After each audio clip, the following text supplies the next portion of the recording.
Oke, jadi selamat malam buat teman-teman semua. Thank you buat yang udah join di bootcamp malam ini pertemuan keempat gitu. Nah, jadi malam hari ini kita bakal bahas tentang natural language processing ya teman-teman. Jadi hari ini kita udah nggak ngurusin mesin learning lagi kayak kemarin kayak random forest, decision tree dan lain-lain. Nah, itu kemarin. Nah, itu kita langsung masuk ke text processing di sini teman-teman. Nah, dan ya metodenya sendiri pun juga beda ya teman-teman sama yang kemarin karena kita tidak menggunakan data tabular. Ya walaupun ada beberapa case yang dalam natural natural language processing itu kita harus menggunakan tabular gitu.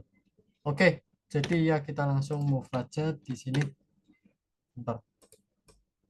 Oke, jadi natural language processing. Tulis saja sini. Ups.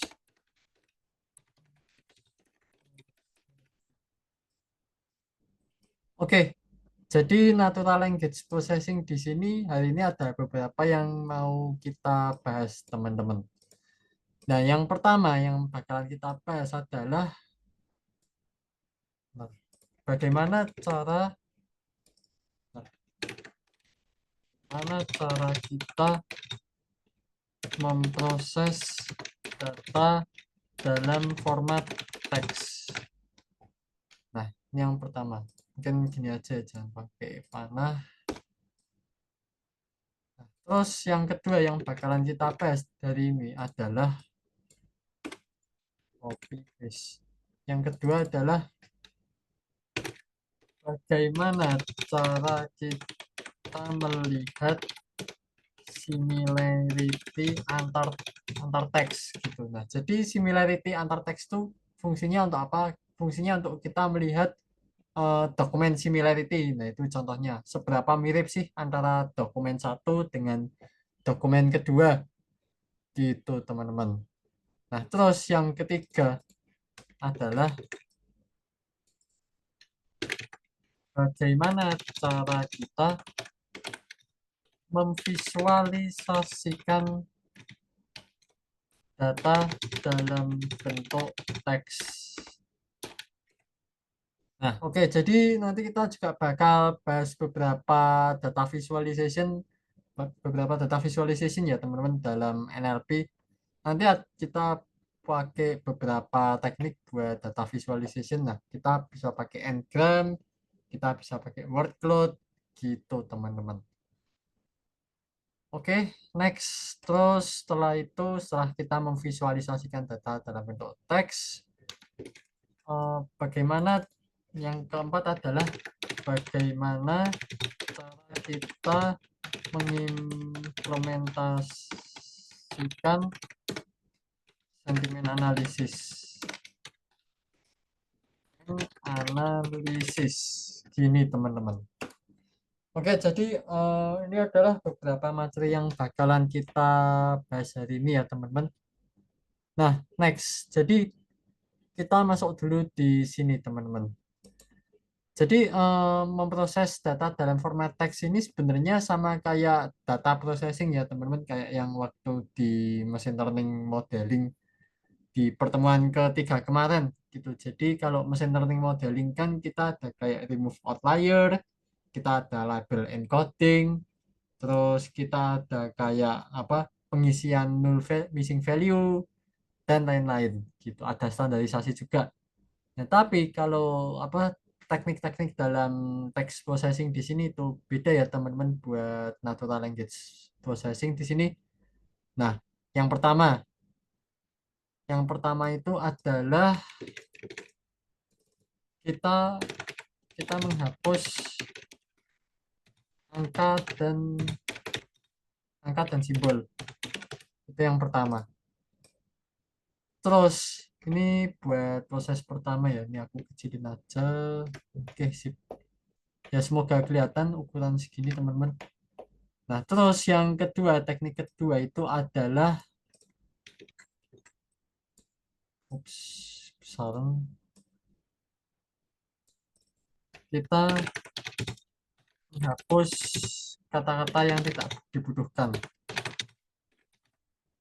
Yang tidak dibutuhkan. Nah, oke, jadi karena kita akan melakukan teks analisis ya, jadi kata-kata yang tidak dibutuhkan di sini itu adalah stop words, teman-teman di sini. Nah, nanti aku jelasin ya. Jadi ya, sebenarnya menghapus kata-kata yang tidak dibutuhkan di sini itu sama kayak waktu apa? Waktu kayak machine learning modeling di data-data tabular gitu. Jadi kita bakal menghapus kalau data tabular kan kita menghapus kolom yang tidak dibutuhkan, teman-teman. Nah, tapi kalau di apa di teks analisis ini kita itu menghapus kata-kata yang tidak dibutuhkan. Contoh kata-kata yang tidak dibutuhkan itu apa sih? Bentar, ini aku enter. Contoh seperti saya, kamu, dan, dari, ke, yang, dan lain-lain. Nah, ini.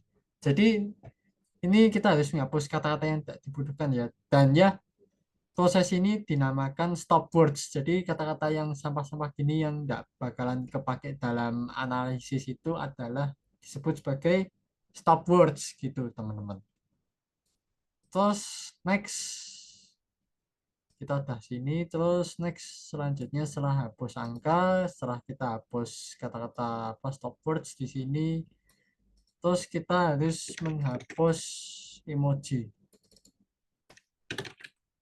Kita harus hapus emoji. Nah, ini penting ya, teman-teman. Jadi setelah kita hapus angka simbol, menghapus stop words, nah kita harus menghapus emoji. Nah, nanti untuk library kita bisa pakai library Ray ya, teman-teman. Regex gitu buat menghapus. Nah, yang keempat setelah kita menghapus ini semua, next adalah normalisasi gitu. Nah, ini normalisasi data, teman-teman. Normalisasi teks. Nah, normalisasi teks di sini itu contohnya kayak gimana sih, teman-teman? Contoh, mengambil. Itu kita bakal normalisasi jadi ambil. Gitu. Nah, ini arti dari normalisasi ini kita bakal mengembalikan jadi kata dasar ya, teman-teman. Oke, ini dicatat yang tanya. Ya, oh. Oh ya, oke, oke. Belum ada ternyata. Oke, sip. Oke, aku lanjut. Jadi ini normalisasi teks kita bakal mengembalikan kata-kata jadi kata dasar. Gitu. Next. Nah, tahap terakhir dalam text processing di sini adalah apa? Kita bakal normalisasi teks lagi juga, cuman ini beda ya, teman-teman. Jadi normalisasi teks yang di sini adalah eh, normalisasi teks untuk mengganti dari huruf kapital jadi huruf kecil. Jadi contoh ini normalisasi teks yang kedua ya. Jadi ini contoh saya. Nah, saya ini kan S-nya kapital ya, teman-teman. Nah, karena S-nya kapital itu bakal diganti jadi saya S yang kecil. Jadi kenapa sih kok harus dinormalisasikan jadi saya jadi S kecil? Supaya nanti kalau teman-teman mau menginterpretasikan dalam visualisasi, supaya kata saya ini tidak muncul dua kali, teman-teman. Gitu. Jadi muncul dua kali yang dimaksud itu kayak kata sayanya itu muncul yang pertama itu S-nya besar, S kapital, sama yang kedua itu yang S kecil di sini. Gitu. Nah, itu harus dinormalisasi juga. Oke, next kita udah selesai ya. Jadi ini beberapa cara buat memformat data. Nah, oke. Terus next di sini kita bakal melihat similarity antar teks di sini, teman-teman. Nah, gimana sih cara kita melihat similarity? Caranya itu adalah kita bisa menggunakan Gaussian similarity. Gaussian similarity. Oke, jadi Gaussian similarity itu nanti teman-teman bisa lihat sendiri di dokumentasinya scikit-learn. Scikit-learn Gaussian similarity. Dan ya, Gaussian similarity itu juga kita butuh yang namanya TF-IDF. Nanti aku jelasin ya. Nanti di terakhiran aja gitu. Oke, jadi kalau teman-teman mau praktek nyoba Cosin Similarity bisa nyoba di sini. Ini ada, teman-teman bisa ambil dari Scikit-Learn. Nah, di sini di Google Colab yang nanti aku bagiin juga udah ada Cosin Similarity untuk membandingkan apa? Membandingkan tingkat kemiripan antar dokumen gitu. Nanti aku share juga. Oke, aku balik lagi ke sini. Nah, sebelum kita melakukan Cosin Similarity, kita pakai apa? Kita harus melakukan yang namanya TF-IDF. Jadi TF-IDF itu fungsinya untuk melihat bobot antar kata ya teman-teman. Gitu. Jadi sebelum kita melakukan Cosin Similarity, kita harus melihat bobot antar kata-katanya itu berapa sih gitu. Oke, ya ini singkat aja kita. Terus next visualisasi. Oke, jadi visualisasi di sini macam-macam. Jadi visualisasi yang pertama. Di sini visualisasi pertama yang paling sering dipakai itu adalah word cloud. Ini visualisasi pertama. Nah, visualisasi kedua dalam apa teks analisis itu adalah n-gram bar chart. Nanti aku jelasin n-gram itu kayak gimana. N-gram, nah ini biasanya bar chart sih. Gitu. Nah, terus visualisasi ketiga itu adalah NER.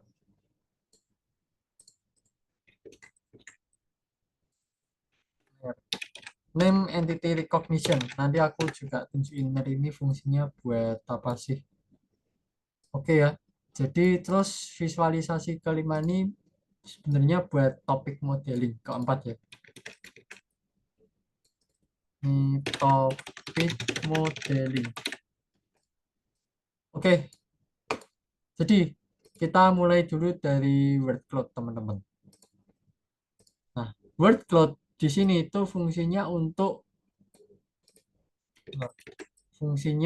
menampilkan kata yang paling sering disebutkan dalam suatu apa teks. Nah, jadi ini ya word cloud teman-teman. Jadi fungsinya untuk menampilkan kata yang paling sering disebutkan dalam suatu teks. Dan ya, ciri-ciri kedua dari word cloud di sini itu adalah semakin besar ukuran ukuran kata tersebut, maka semakin sering kata tersebut muncul. Gitu. Oke, jadi word cloud kurang lebih kayak gini ya. Nah, word cloud itu kayak gimana sih teman-teman? Jadi ini aku ada contoh code di sini. Nah, ini word cloud ya teman-teman. Kita word cloud berbahasa Indonesia di sini. Jadi, teman-teman lihat di sini kata apa sih yang paling paling besar ukurannya di sini. Nah, kata data di sini. Kata data di sini itu paling besar ya. Berarti ini artinya kata data di sini itu paling sering muncul dalam sebuah teks atau dokumen. Nah, teman-teman bisa lihat di teks ini kata data itu muncul ada berapa kali di sini gitu. Ini data ya kurang lebih gitu. Jadi ya semakin besar semakin sering muncul. Terus ya ini ada name entity recognition. Terus bentar. Oke, kita balik lagi ke sini. Ngram. Oke, ngram. Ngram ini macam-macam teman-teman sebenarnya. Jadi ngram itu ada macam-macam sih. Sebenarnya ada banyak bahkan tidak terbatas. Jadi tapi ini aku bakal bahas yang paling sering dibahas ya untuk ngram. Yang pertama itu ada yang namanya unigram. Nah, yang kedua itu ada bigram di sini. Bigram. Yang ketiga kita ada trigram. Oke, jadi ya tiga ini yang paling sering muncul ya teman-teman. Nah, kita bakal bahas satu-satu di sini mulai dari unigram. Unigram, bigram, sama trigram. Oke, jadi kita mulai dulu dari unigram teman-teman. Unigram. Oke. Jadi ini penjelasan simpel aja ya teman-teman. Unigram itu contoh. Contoh kita punya sebuah kalimat. Saya pergi ke pasar. Oke. Jadi ini contoh. Kita punya kalimat saya pergi ke pasar. Nah, nanti kalau unigram itu kita bakal memisah-misah per kata gitu. Jadi ini saya bentar, ya, terus koma, terus pergi terus ke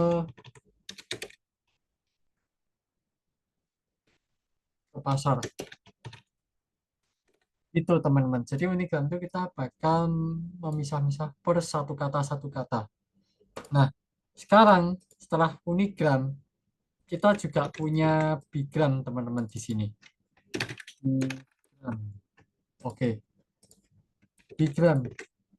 Bigram itu sebenarnya secara konsep sama kayak unigram, cuman kalau unigram kan kita satu patah kata gini kan. Nah, kalau bigram kita menggunakan dua patah kata. Contoh kita pakai sampel yang sama ya. Saya pergi ke pasar. Nah, kalau bigram itu cara kerjanya gimana? Nah, jadi ini aku kopas saja di sini. Nah, ini patahan kata yang pertama. Jadi saya pergi. Jadi ini dua patah kata. Saya pergi, terus next patahan kata kedua itu adalah pergi ke. Terus patahan ketiga itu adalah ke pasar. Oke, jadi ya kurang lebih kayak gini ya teman-teman. Unigram, bigram. Nah, terus trigram. Oke, trigram. Sama juga teman-teman. Trigram di sini. Unigram. Cara kerjanya tuh kayak unigram, bigram. Nah, jadi trigram itu kita pakai tiga patah kata teman-teman. Trigram. Contoh nih aku kasih contoh baru ya. Saya pergi ke pasar. Nah, kalau bigram kan kita pakai dua patah kata. Nah, kalau di trigram kita pakai tiga patah kata gitu. Gampang ya teman-teman. Jadi contoh saya pergi ke pasar berarti saya pergi ke. Oke, jadi ini patahan kata yang pertama teman-teman. Terus patahan kata kedua itu adalah pergi ke pasar. Itu teman-teman.